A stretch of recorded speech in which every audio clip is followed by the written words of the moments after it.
សួស្តីបងប្អូនទាំងអស់គ្នាបងប្អូនសាកទាយមើលមុខម្ហូបមួយនេះមានឈ្មោះអីដែរបងប្អូនឆាអីគេឆាប្រហុកឬក៏ឆាអីបងប្អូនសាកទាយលេងណានៅគ្រឿងផ្សំយើងមានដូចជាសាច់ជ្រូក3ជាន់មានខ្ទឹមសខ្ទឹមក្រហមហើយមានកែវនោះដូចជាកែវកាពិហើយមើលទៅហើយមានលក់មានអីចឹងណាបងប្អូនថាបាច់ទាយឲ្យដឹងហើយព្រោះមានសាច់ជ្រូក3ជាន់មានកាពិអញ្ចឹងដឹងតែឆាកាពិសាច់ជ្រូក3ជាន់ណាមែនទេបងប្អូនណោះបងប្អូនថាម្ហូបចឹងសាកឲ្យទាយដែរឆ្ងាញ់ណាម្ហូបគេឆ្ងាញ់ណាម្ហូបនេះគឺឆ្ងាញ់ដូចយើងឆាប្រហុកដែរឆ្ងាញ់មួយបែបម្នាក់ទេបងប្អូនអើយឥឡូវនេះយើងមកហាន់សាច់ជ្រូកសាច់ជ្រូកយើងហាន់ខ្លះយើងច្រាំខ្លះចឹងណាបងប្អូនដល់ពេលយើងឆាទៅឲ្យវាចូលជាតិជាមួយកាពិអីចឹងណាឥឡូវយើងច្រាំខ្ទឹមច្រាំអីទៅមានអីច្រើនទេគ្រាន់តែឆាកាពិនិយាយទៅងាយស្រួលមុខម្ហូបងាយស្រួលចឹងណាកាពិកែវខ្ញុំយកអាហ្នឹងបងប្អូន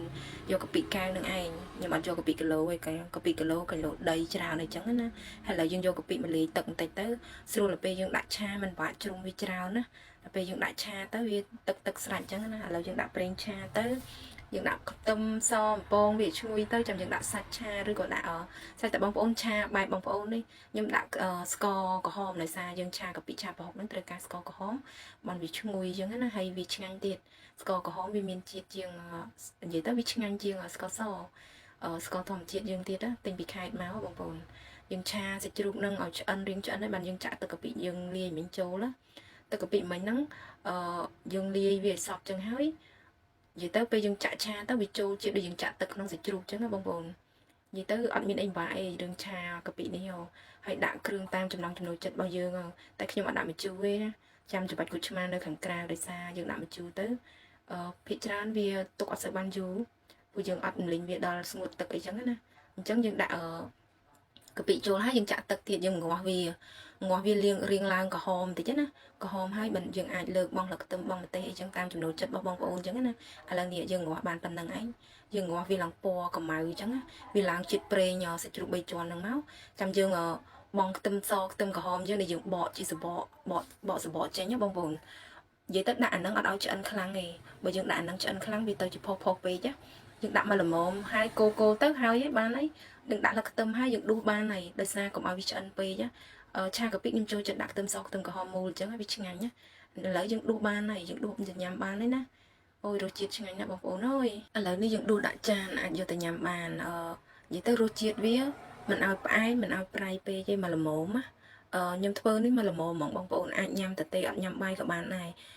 និយាយទៅឆាកាពិខ្ញុំចូលចិត្តញ៉ាំមួយលក់ឆៅអត់ចូលចិត្តជាមួយលក់ឆ្អិននេះអ្នកខ្លះគាត់ចង់លក់ឆ្អិនគាត់ស្រស់អត់អីទេលក់អីក៏បានដែរតែតាមចំណង់ចំណូលចិត្តរបស់យើងទេ